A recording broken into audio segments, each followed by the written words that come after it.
पुण्यात्माओं, ये जो वाणी दास ने आपको सुनाई है, ये आदरणीय गरीबदास साहिब जी ने अपने मुख कमल से बोली है, लेकिन ये ज्ञान गॉड गिवन है। पूर्ण परमात्मा,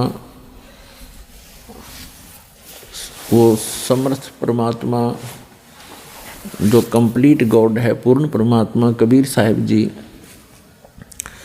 आदरणीय गरीबदास साहिब जी को आकर मिले थे। खेतों के अंदर जब वो गऊ चरा रहे थे, 10 वर्ष के बालक पाली गए हुए थे, गवाले थे, और भी बहुत से गांव के व्यक्ति बड़े छोटे अन्य भी अपने अपने गऊओं को इकट्ठा ही चरा रहे थे। तो वहाँ परमात्मा आए थे, एक जिंदा महात्मा का रूप बना के, एक साधु संत का रूप बना के, और गरीबदास जी की आत्मा को निकाल के सतलोक लेकर गए थे। ऊपर के ब्रह्मांडों का सारा विवरण दिखाया था, ब्रह्मा विष्णु महेश के लोक दिखाए, धर्मराज का लोक दिखाया, क्या क्या यहाँ की व्यवस्था है, आप यहाँ जन्मते मरते क्यों हो, इसका कारण क्या है, ये सब उनको प्रत्यक्ष करवाया था। किनको? आदरणीय गरीबदास साहिब जी को।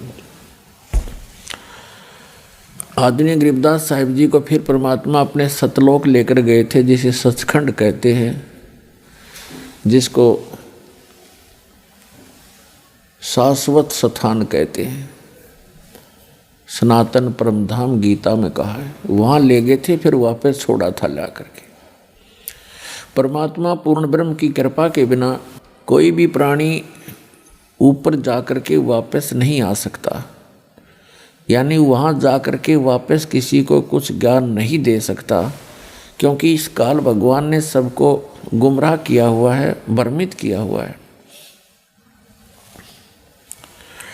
केवल परमात्मा अपनी रजा से ऊपर ले जाते हैं। तो उन्होंने चंद पुण्यात्माओं को ऐसे ऊपर ले जाके वापस छोड़ा, और उन्होंने उस परमात्मा की गवाही दी है, अपनी अमृत वाणी रूपी एफिडेविट दिए हैं कि वो परमात्मा इन सभी भगवानों से अन्य है, इन सभी भगवानों से, प्रभुओं से अन्य है। ब्रह्मा जी से, विष्णु जी से, शिव जी से, दुर्गा जी से, ब्रह्म से और परब्रह्म से, इनसे अन्य है, उसको पूर्ण ब्रह्म कहते हैं। गीता अध्याय नंबर 8 के श्लोक नंबर 3 में उसी को परम अक्षर ब्रह्म कहा है। तो पुण्यात्माओं, वो परमात्मा स्वयं ही ऊपर ले जाते हैं अपनी आत्माओं को, फिर वापस छोड़ते हैं।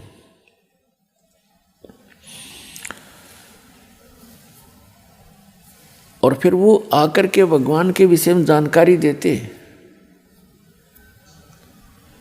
उनमें से एक गरीबदास जी हैं, जो परमात्मा से प्राप्त यथार्थ ज्ञान के आधार से क्या बता रहे हैं कि जिस लोक में आप रह रहे हो, ये तो केवल भक्ति करने के लिए आपको मानव शरीर दिया जाता है इस लोक में।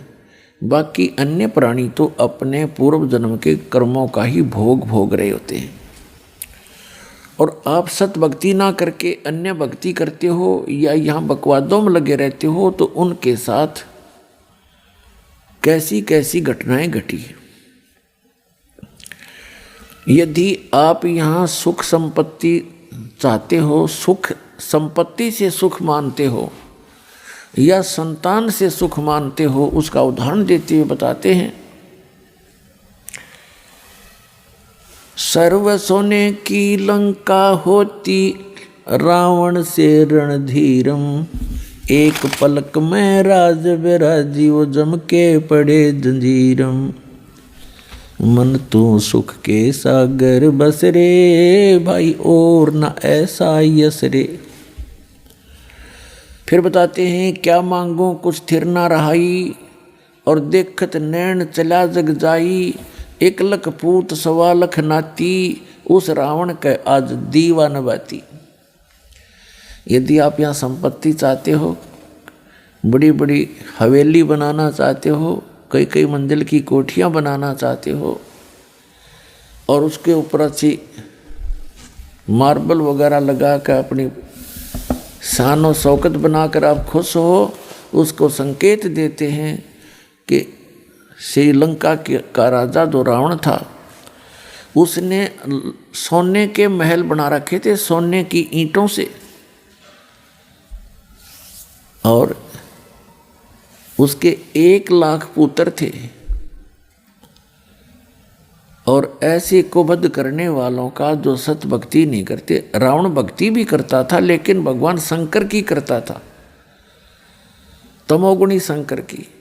और ये भगवान आपको केवल वर्क डन ही दे सकते हैं, जैसा करोगे वैसा ही पाओगे, इसमें कोई परिवर्तन नहीं कर सकते।